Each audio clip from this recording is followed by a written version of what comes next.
붙은 땅에도 봄은 오는가? 지금 봄이 오고 있습니다. 그래서 제가 초록색 넥타이를 메고 와서 얼어붙은 땅에도 봄은 오고 있다, 보여주고 싶었어요. 다음 주는 더 밝은 또 초록색이 있어서 더 밝은 초록색으로, 참 우리 하나님이 너무 멋쟁이신 것 같아요. 색감도 뛰어나시고 예술적이시고 따뜻하시고 때로는 엄한 추위처럼 또 매섭기도 하시고, 참 우리 하나님 너무 멋지신 하나님, 아버지라 숨길 수 있음을 감사드립니다. 오늘도 이 자리에 나온 여러분들, 땅만 얼어붙은 것이 아니라 우리의 마음도 얼어붙기 쉽습니다. 우리의 마음은 하나님께 대하여 얼어붙고 붙어 있거나 사람에 대해서 또 이렇게 얼어붙은 마음이 있다고 한다면, 오늘 예배를 통해서 말씀을 통해 여러분의 마음이 봄과 같이 따뜻해져서 다 얼어붙은 게 녹아져서 회복되는 시간 되기를 주 여러분 축원합니다. 질문을 던지면서 말씀을 전하려고 합니다.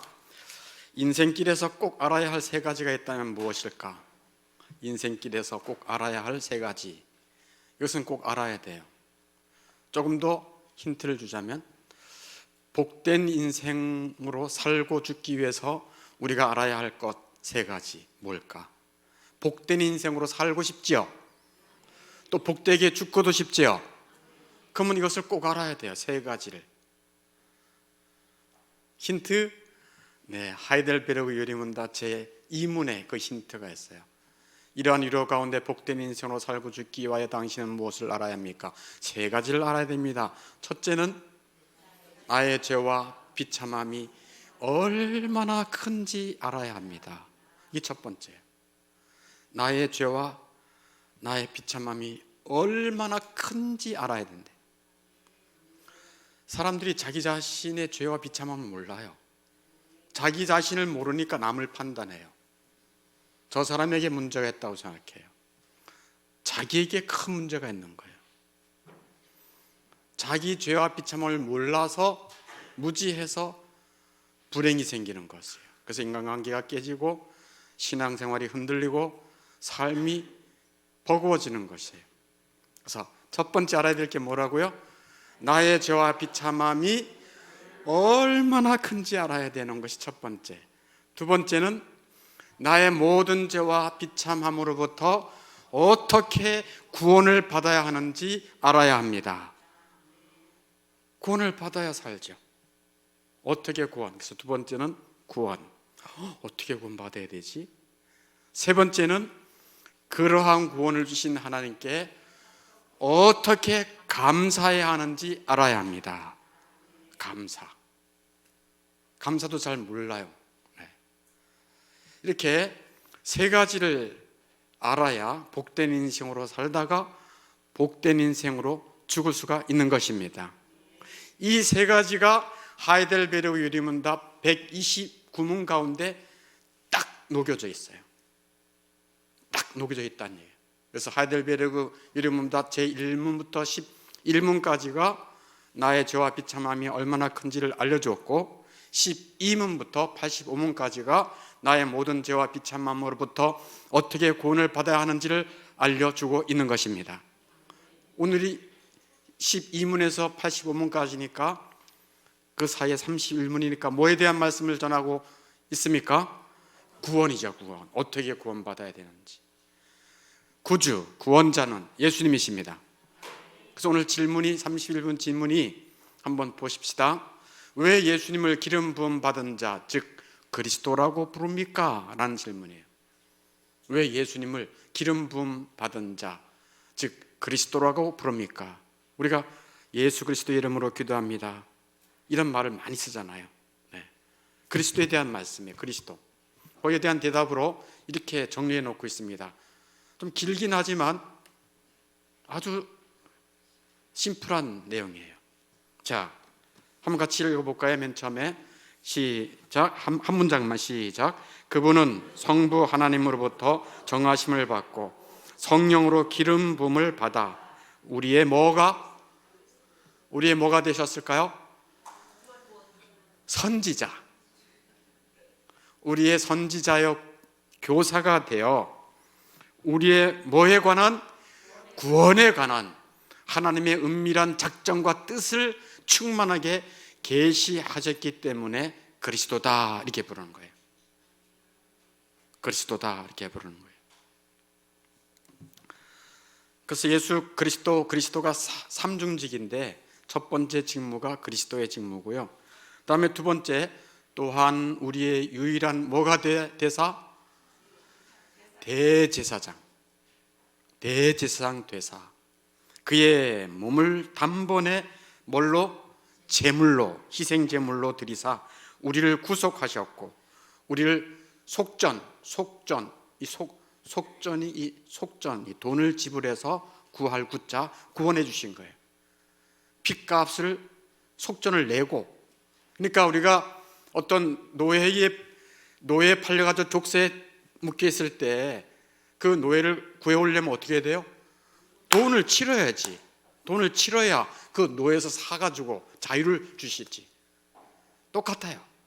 우리는 죄의 노예, 세상의 노예, 자기 욕망의 노예, 사단의 노예였는데 예수님이 속전을 지불하고 사신 것입니다. 그러므로 예수 믿는 자들은 누구의 것이요? 예수의 것이요. 아멘. 그래서 대제사장이 그 일을 하셨다는 얘기예요. 그 일만 하신 게 아니고 구속한 것만이 아니고 우리를 위하여 아버지께 어떻게 한다고요? 끊임없이 간구하시기 때문에 대제사장 되십니다.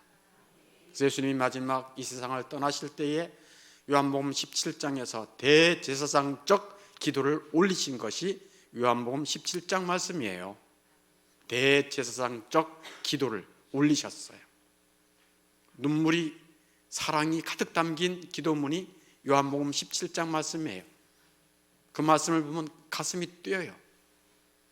창세전부터 우리를 향하신 사랑에 대하여 눈이 열리고요. 그게 요한복음 17장이에요. 세 번째 직분은 또한 우리의 영원한 뭐가 되사? 왕이 되사 그의 말씀과 성령으로 우리를 다스리시고, 뭐와 뭐로 다스리신대요? 예, 말씀과 성령으로 우리를 다스려 주세요. 늘 말씀해 주시고 성령을 보내주셔서 성령을 따라 살도록 인도하십니다. 누가? 예수님이 왕이시니까 그의 백성을 다스리고 보호하십니다. 그리고 그것만이 아니에요. 우리를 위해 얻으신 뭐를 누리도록? 이거 또 구원 나오잖아요.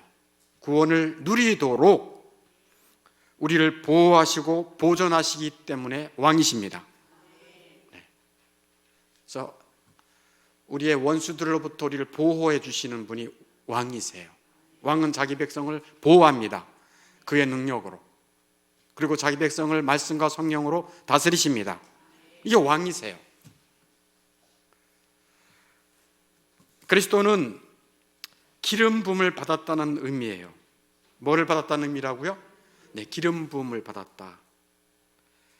그리스도는 예수님의 직분이에요. 직무. 그래서 예수님은 이름이고 예수님의 직분은 그리스도예요. 그래서 이승만, 우리나라의 초대 대통령 이승만 대통령 그러면 이승만은 뭐요? 이름이고 대통령은 뭐요? 직분이에요. 예수 그리스도 그러면 예수는 이름이고 그리스도는 뭐요? 직분이에요. 예수라는 하나님의 아들은 그리스도라는 직분을 가지고 이 땅에 오셨다. 이 말씀이에요. 그래서 구약에도 하나, 신약에도 하나, 대표적으로 하나님이 그리스도로 정하셨는데 성령으로 기름 부음 받았다는 것을 신약이 하나, 구약이 하나 이렇게 말씀하고 있는데, 구약에서는 이사야 61장 1절에 주 여호와의 영이 내게 내리셨으니 하고 말씀하고 있어요. 신약에서는 히브리서 1장 9절에 하나님 곧 주의 하나님이 즐거움의 기름을 주께 부어, 여기서 주께는 주 그리스도를 말해요. 주께 부어 주의 동료들보다 뛰어나게 하셨도다. 그러니까 하나님께서 예수님에게 뭐를 부어주신 거예요? 성령으로 기름 부어주셔서 이 땅에 그리스도로 보내신 것입니다. 이것은 예수님이 탄생하실 때 하늘에서 내려온 천사들에게 이미 알려줬어요. 오늘 우리가 읽었던 누가복음 2장 11절 말씀에서 하늘의 천사가 목동들에게 이렇게 말합니다. 자, 우리 옛빛 어린이 알아맞혀 보세요. 오늘 다윗의 동네에 구원자가 나셨다. 곧 누구라? 그리스도. 다시 한번. 네, 그리스도. 네. 우리 옛빛도 부흥해서 벌써 3명 됐어요. 네.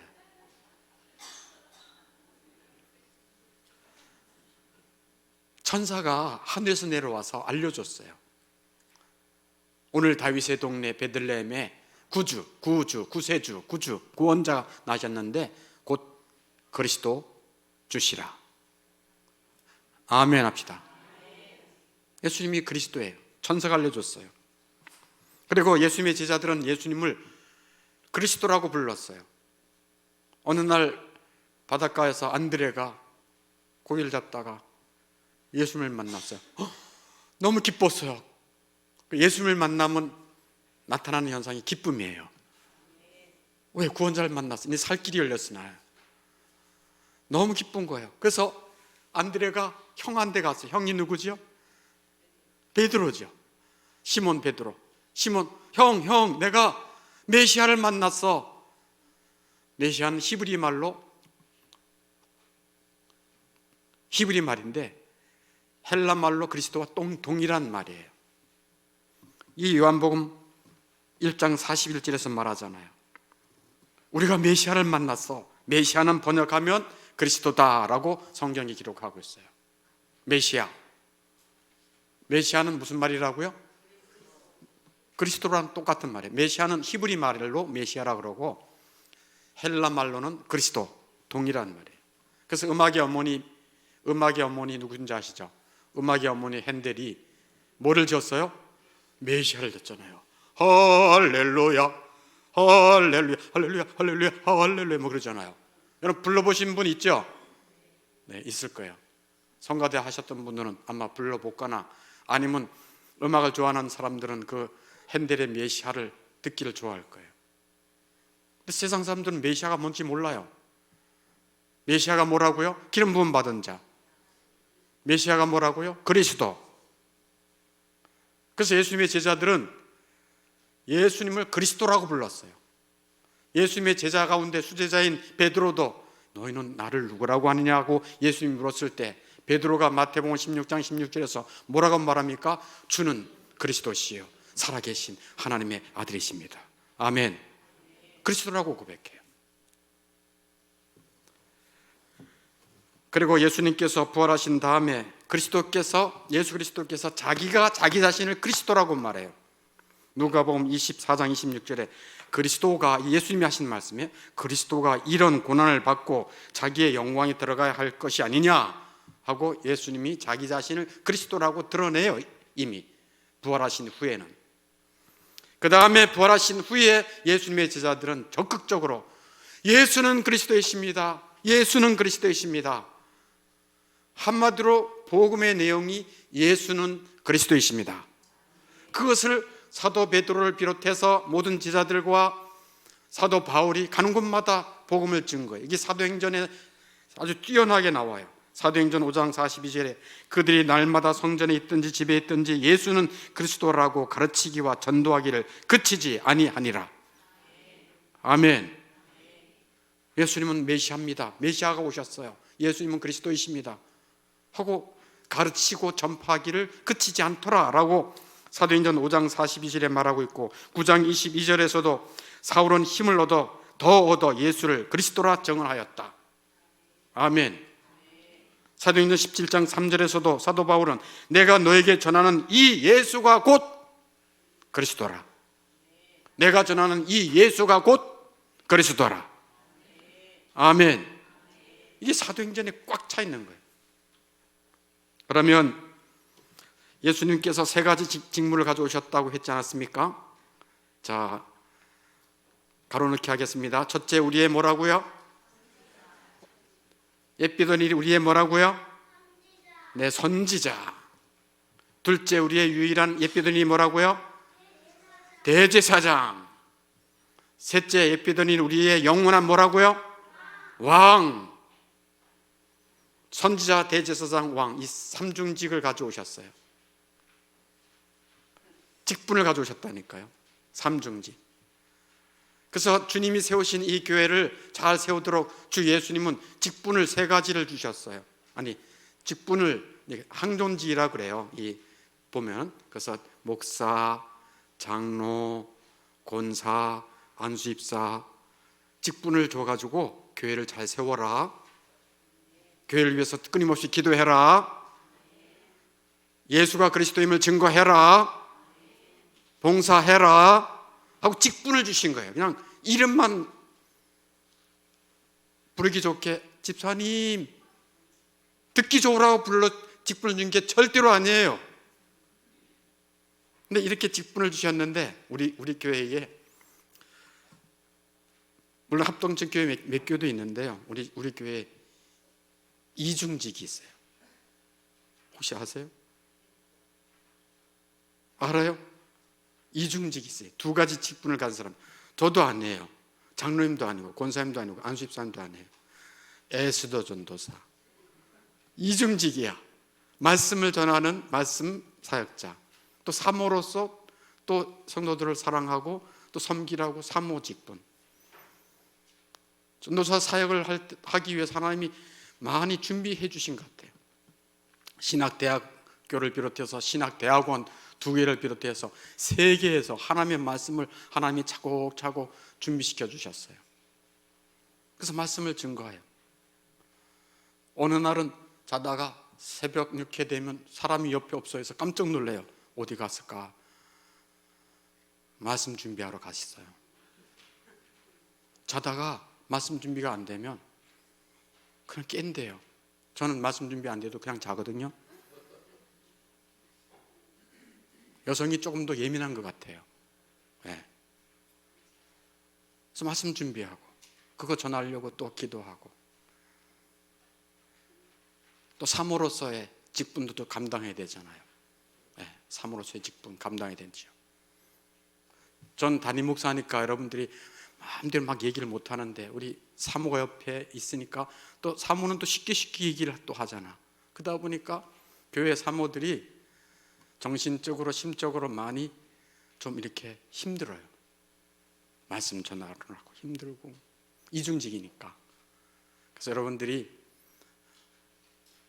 부족한 부분이 있으면 많이 이렇게 덮어주시고 또 용서해 주시고 그러길 바랍니다. 네, 이중직 저보다도 더 어려운 것 같아요. 네. 근데 예수님은 무슨 직? 삼중직. 완벽하게 삼중직을 가지고 오셔서 완벽하게 이루셨습니다.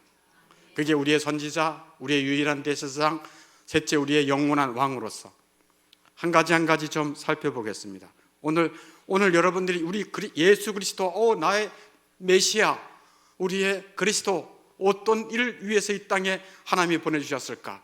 성령으로 기름 부으셔서 보내주셨을까? 세 가지거든요. 하나하나 알아보도록 하겠습니다. 첫째, 우리의 선지자입니다.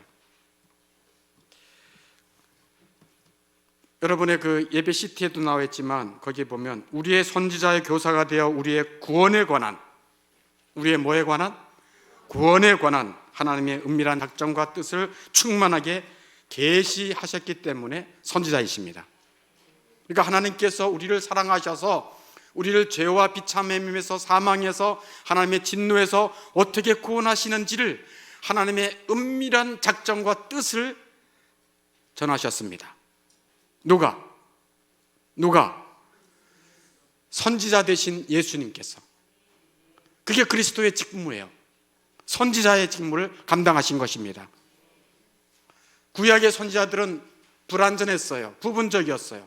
그러나 우리의 선지자이신 예수님은 오셔서 완벽하게 충만하게 우리의 구원에 관한 모든 것을 알려주신 것입니다. 그래서 우리의 선지자예요. 그래서 모세는 일찍이 그리스도가 선지자로 오실 것을 예언했어요. 너희들은 그의 말을 잘 들어야 된다 아느니라 하면서 신명기에 말씀하고 있어요.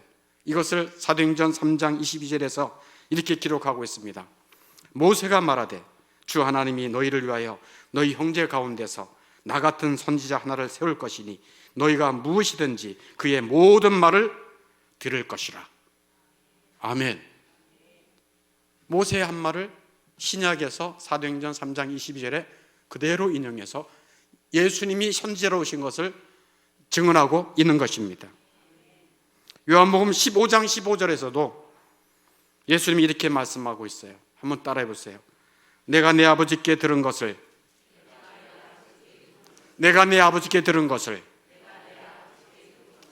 다 너희에게 알게 하였습니다.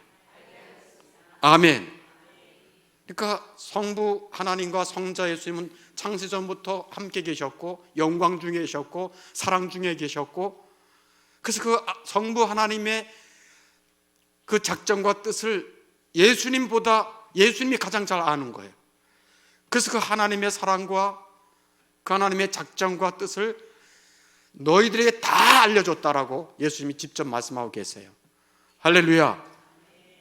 그래서 우리의 선지자가 되세요. 그리스도는 율법을 가르쳤으며 하나님의 나라를 선포했습니다. 그리고 회개하고 복음을 믿으라고 외쳤습니다. 모든 것을 다 알려주셨어요. 구원에 관한 모든 것을. 뭐에 관한 모든 것? 구원에 관한 모든 것을 충만하게 계시하셨습니다. 그럼 지금 어떻게 하실까요? 지금도 여전히 예수님은 살아계셔서 교회를 통해서 그 진리를, 하나님의 뜻을 가르쳐 주십니다. 그래서 요한복음이래요. 에베소서 4장 11절에 보면 그리스도께서 교회에 목사와 교사를 세워서 이런 일을 하게 하셨다라고 성경이 기록하고 있어요. 그래서 예수님은 지금도 그가 세운 목사와 교사를 통해서 하나님의 구원의 뜻을 알려주십니다. 그래서 구원에 관한 뜻은 교회에서 예수님이 지금 부활승천하여 하늘 보좌에 계시지만 여전히 우리의 선지자로서 그의 피값 주고 세운 교회를 통해서 구원에 관한 모든 진리를 가르쳐 주시는 것입니다. 오늘 이 시간이 그런 시간이에요. 예수님이 이 부족한 종을 통해서, 입술을 통해서 그 말씀을 알려주시는 거예요. 그런데 이런 하이델베르그 요리문답, 웨스트민스터 소교리문답, 이것이 왜 이렇게 중요한가? 이런 구원에 관한 진리의 핵심적이고 뼈대에 속한 거예요. 그래서 이 웨스트민스터 신앙고백이나 웨스트민스터 소교리 대요리문답을 만들 때에 참여했던 토마스 왓슨 목사님이라는 분이 계세요. 제가 참 천국에 가면 만나보고 싶은 분인데, 토마스 왓슨, 이분이 뭐라고 얘기했는가 하면 이런 얘기를 했어요. 이런 교리를 모르고 그냥 편안하게 설교 듣고 성경 중심으로 한다 하면서 편안하게 성경 듣고 성경 읽고 이 교리 모르고 그냥 성경만 가지고 설교를 하거나 설교를 듣는 사람들은 뼈대 없이 지은 집과 같다, 그렇게 말해요. 기초 없이 집을 지은 것 같고, 이런 기둥과 기둥 사이를 연결하는 걸 보라 그러거든요. 이런 보와 기둥 없이 집을 지은 것 같다. 그러면 그 집은 쉽게 무너집니다. 왜? 뼈대가 없으니까, 기초가 없으니까. 그런데 이 교리와 신학, 이것은 건물의 뼈대와 같이 중요한 근간을 이루는 것입니다. 그래서 이런 교리와 신학을 모르고 성경을 100독했다, 30독했다, 의미가 없는 거예요. 자기중심적으로 이을 수밖에 없으니까. 그러나 이런 교리와 신학의 뼈대를 가지고 하나님의 은혜를 알고 성경을 보면 성경이 보이기 시작하는 것입니다. 지금도 우리 주 예수님은 우리의 선지자가 되셔서 지금도 그의 교회를 통해, 그의 목사와 교사를 통해 구원에 관한 모든 진리를 가르쳐 주십니다. 두 번째, 우리의 뭐라고요? 유일한 대제사장. 구약시대 때에 대제사장의 중요한 직무가 무엇일까요? 두 가지가 있어요. 대제사장의 직무가 두 가지가 있어요. 첫째는 뭘까요? 자기 백성들을 하나님 앞에서 죄를 용서받기 위하여 희생 제사를 드리는 일입니다. 중보자로. 그죠? 대제사장이 자기 백성들의 죄를 사하기 위하여 희생제물을 드리는 게 첫 번째 직무. 두 번째 직무는 뭘까요?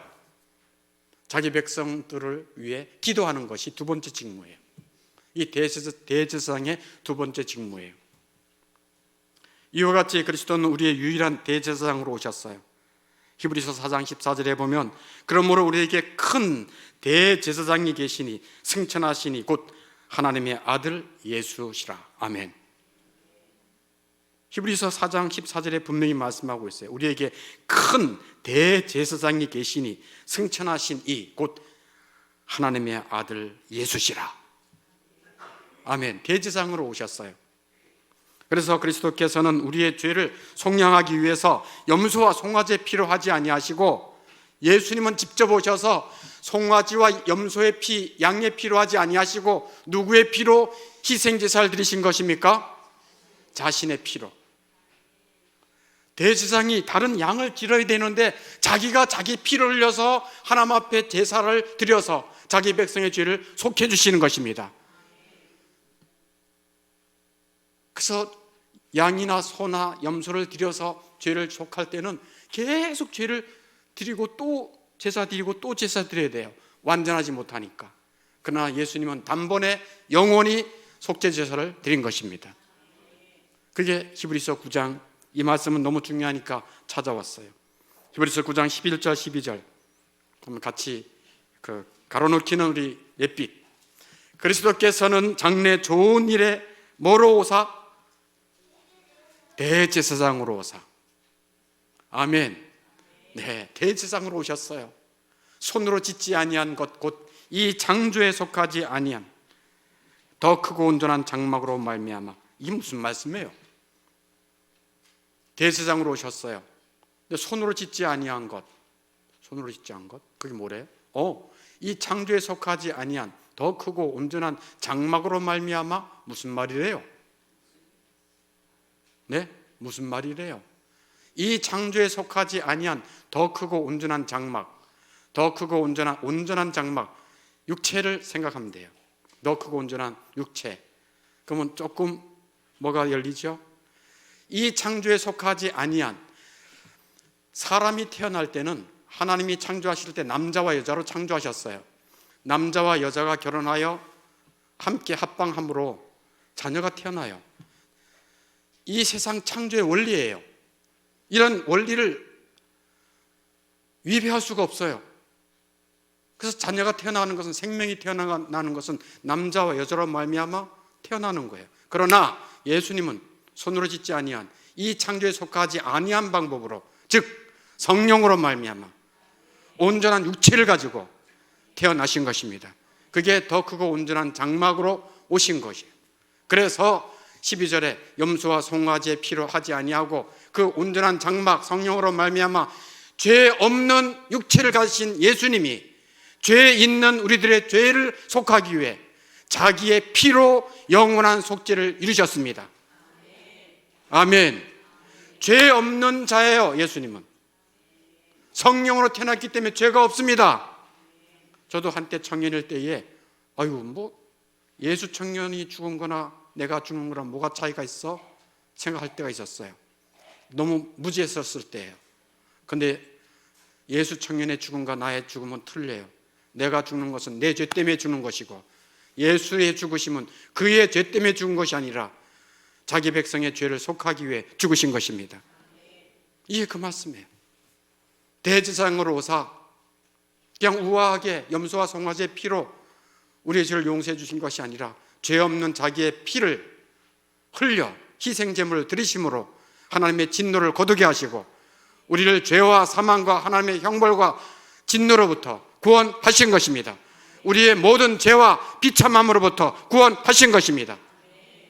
이게 예수 그리스도의 대제사장이 하신 일이에요. 여기서 끝이지 않고 뭐 하신다고요? 대제사장이 뭐 한다고요? 첫 번째는 자기 백성의 죄를 속하기 위해 희생제물을 드리는 것이고, 두 번째는 자기 백성을 위해 뭐 하신다고요? 기도하신다. 할렐루야. 이게 또 히브리서 7장 25절에 있어요.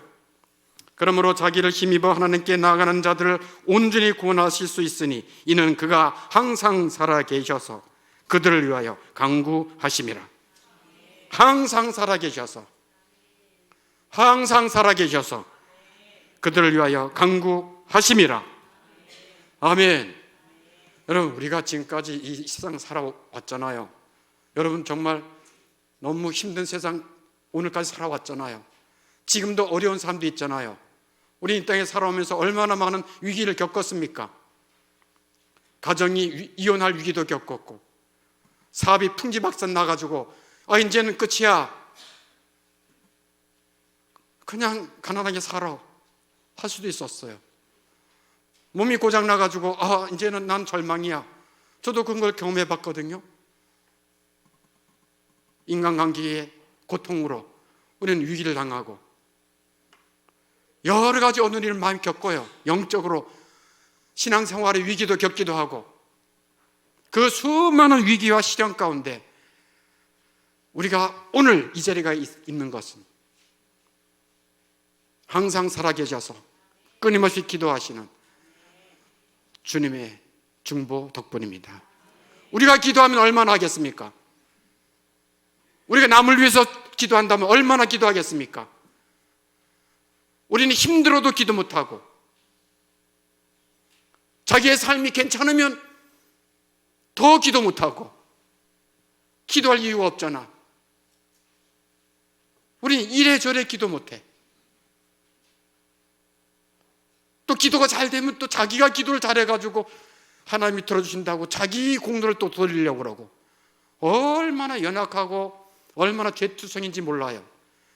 그러나 우리 주님은 대제사장 되어서 자기의 피로 우리를 속죄하시고, 우리가 힘들 때, 시련 당할 때, 넘어질 때 우리의 손을 붙잡아 주시고 위기 때마다 도와주신 예수 그리스도의 기도 덕분입니다. 그래서 우리는 찬송하잖아요. 지금까지 지내온 것 주의 크신 은혜라. 아멘. 지금도 주 예수님은 하늘 보좌 우편에서 자기 백성들을 위해 기도하고 계십니다. 마지막 세 번째, 우리의 영원한 왕. 왕은 두 가지 직무가 있습니다. 첫째는 왕은 법을 따라 자기 백성을 다스리고 보호하십니다. 왕은 법에 따라 자기 백성을 다스려요. 그러므로 왕의 백성들은 왕에게 순종하는 것입니다. 왕의 뜻을 따르는 것입니다. 왕의 뜻을 따르지 않는 자는 그 나라 백성이 아닙니다. 영원한 왕, 지금부터 영원히 예수님은 우리의 영원한 왕 되십니다. 그의 후손이 장구하고, 그의 후손, 예수님의 후손이 장구하고, 그의 왕위는, 예수님의 왕위는 해같이 내 앞에 항상 있을 것이며 궁창의 증인인 달같이 영원히 경고하게 되리라. 하나님이 약속하신 거예요. 예수님의 왕위는 해같이 항상 내 앞에 있고 궁창의 증인인 달같이 영원히 경고하게 되리라. 주님의 나라는 영원합니다. 이 세상 나라는 금방 다 망해요. 그러나 주님의 나라는 영원합니다. 그의 백성도 장구합니다. 그러니 그분의 통치와 다스림과 뜻을 어떻게 하겠습니까? 즐거이 따릅니다. 주님의 사랑에 너무 감복하니까, 주님이 날 위해 죽으셨는데 내가 뭔 것을 아끼겠습니까? 하고 목숨도 아끼지 않을 정도로 예수님의 제자들은 다 따랐어요. 죽고자 하는 자는 살 것이요, 살고자 아등바등하는 자는 죽을 것이요.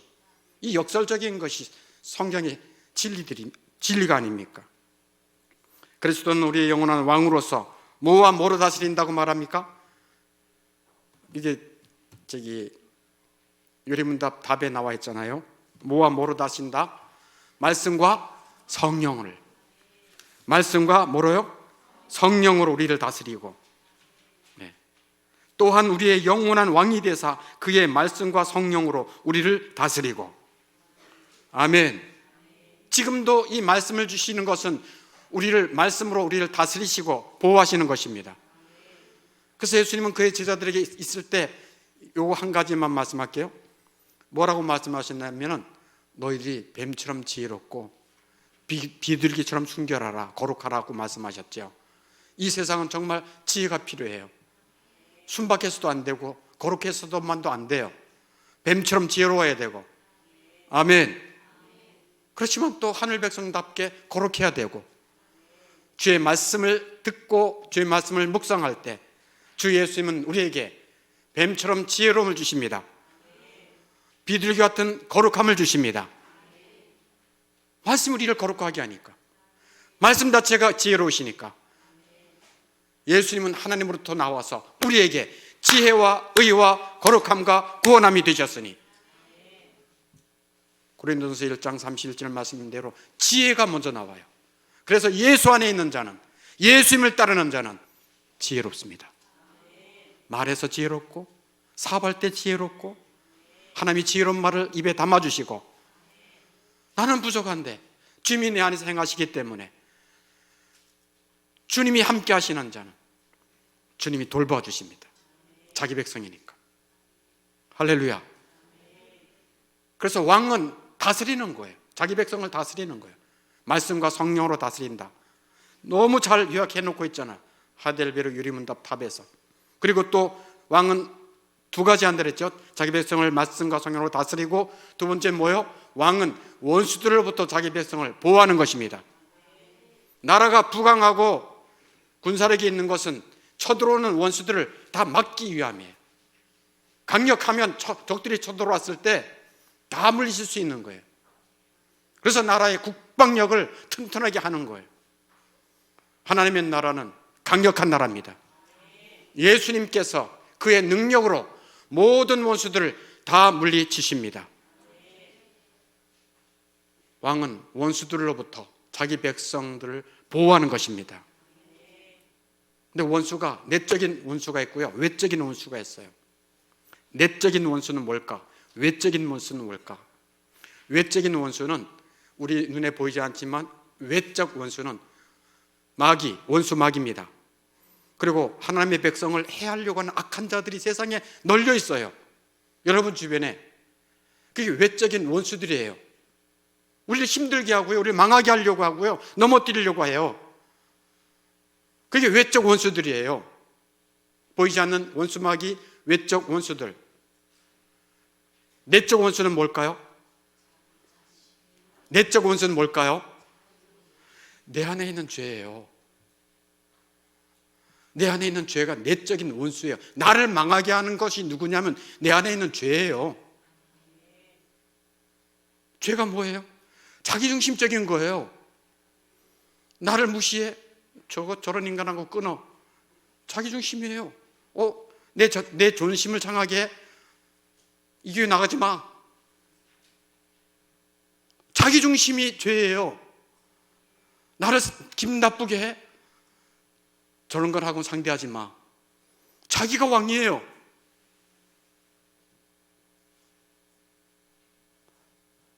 그 죄를 싸워 이길 수 있도록 주 예수님은 우리를 힘주십니다. 그래서 우리에게 성령으로 무장시켜 주셔서 내 자신이 나는 이미 예수님과 함께 죽었다는 것을 알게 하시고, 내 안에 살아계신 주님의 왕되심을 인정하고 주님의 말씀을 따라 살아가는 것입니다. 그럴 때 승리하게 하시는 거예요. 승리하게 하시는 거예요. 교회는 공동체적으로도 이 교회를 망가뜨리려고 하는 악한 원수들이 많이 있어요. 너무 많이 있어요. 예를 하나 든다면 저희 분당 사랑의 교회도 이 교회 땅 사고 집을 짓기, 이 성전 짓기까지 얼마나 힘들었는지 여러분 잘 모르시죠. 제가 또 목회를 하면서 제가 또 성격상 힘든 거를 다 얘기를 못해요. 또 우리 아내도 있지만 제가 힘든 걸 다 얘기를 못해요. 내가 얘기하면 너무 힘들어할까 봐. 또 괜히 저기 짐도 무거운데 거기다 무슨 또 짐을 얹으랴, 내가 짊어지리라, 뭐 이런 마음이 있었어요. 이 교회도요, 땅을 사고 나서 땅을 합법적으로 샀거든요. 나라에서 경매에 나온 것을 유죄해서 딱 샀어요. 우리 김남신 장로님이 증인이에요. 같이 가서 다 집어넣고 또 돈 넣고 다 샀어요. 사가지고 이제 성전을 지으려고 하는데 고소 고발이 들어왔어요. 무슨 소리예요? 가짜 증인, 가짜 내용을 가지고 법원에다가 이거 교회하고 다른 사람들하고 짜고 이것을 잘못한 것이니까 이거 다 취소해 주시오 뭐 이러면서 너무 황당한 거예요. 어떻게 해야 되나 걱정하고 있었어요. 그때 마침 옥한 목사님이 소천 받으셨어요. 그래서 저 해화동의 서울대학병원이죠. 거기 가서 이제 예배를 드리고 너무 슬픈 마음에 예배를 드리고 뭐 옆에 누가 앉았는지 신경도 안 쓰고 다 하고 끝나고 나오는데 제가 사랑의 교회 다니면서 알고 있던 집사님이 있었어요. 그때 고등법원 부장판사였는데 집사님 반가워요. 어떻게 잘 지내세요? 하면서 이렇게 전 악수하고 그러는데 지금 어디 계세요? 그랬더니 우리나라의 3대 로펌 중에 굉장히 큰 로펌이 있어요. 거기에서 지금 변호사로 근무한대요. 그래. 집사님 근데 저희 교회에 이런 일이 있어서 지금 걱정이에요. 그랬더니 목사님 한번 찾아오세요. 제가 좀 교회고 목사님이니까 도와드릴게요. 우연히 만나가지고 거기 가서 우리 또 증인이 김남신 장로님이에요. 둘이 또 가가지고 계약서 쓰고 이제 1심 변호를 해달라. 그래서 이제 맡겼죠.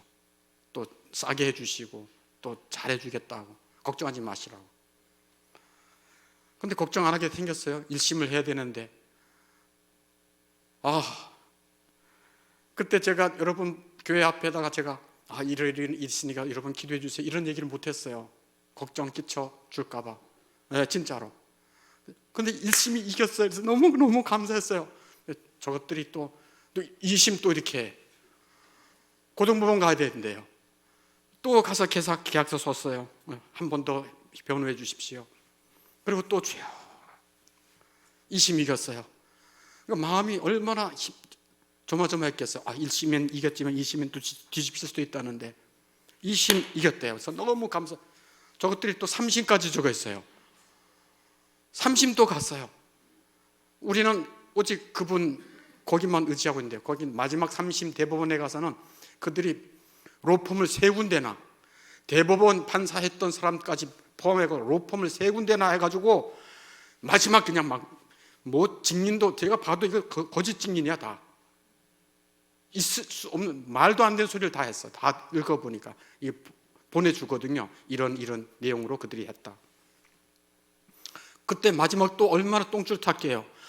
대법원에서 이 뒤집혀지면 이게 세상이 이게 참 공의롭지 못한 일들도 있는데 어떻게 해야 되나 하고 간절히 그냥 정말 애간장이 타도록 기도하고 그랬어요. 근데 3심에 딱 가서 이겼습니다. 이겼어요. 그제서야 제가 그게 한 2년 정도 걸렸어요. 2년. 정말 쉬운 일이 하나도 없더라고요. 우리가 합법적으로 다 받은 것을 그렇게 악한 자들이 어떻게 하든지 그걸 뺏어가려고 애를 쓰는데 정말 하나님께서 우리 주님께서 지켜주신 것입니다. 여러분의 삶에 내적인 원수, 외적인 원수들 우리를 해하려고 하는, 우리를 무너뜨리려고 하는 많이 있어요. 그러나 걱정하지 마십시오. 예수님이 그리스도이십니다. 왕이시란 뜻입니다. 왕은 자기 백성을 말씀과 성령으로 지켜주십니다. 모든 원수들로부터 보호해 주십니다. 그래서 그리스도예요. 제사장이세요. 대제사장. 우리를 위해 지금도 기도하고 계세요. 그 기도 덕분에 살고 있는 것입니다. 선지자 되세요. 지금도 하나님의 뜻을 주님의 교회를 통해서 알려주십니다. 가르쳐 주십니다. 그래서 그리스도예요. 우리 주 예수 그리스도의 은혜가 여러분의 남은 생에 더 넘치기를 바랍니다. 그래서 복된 인생으로 살고 복된 인생으로 죽을 수 있는 것입니다. 이런 은혜와 사랑이 넘치기를 주님의 이름으로 축원합니다. 기도하겠습니다.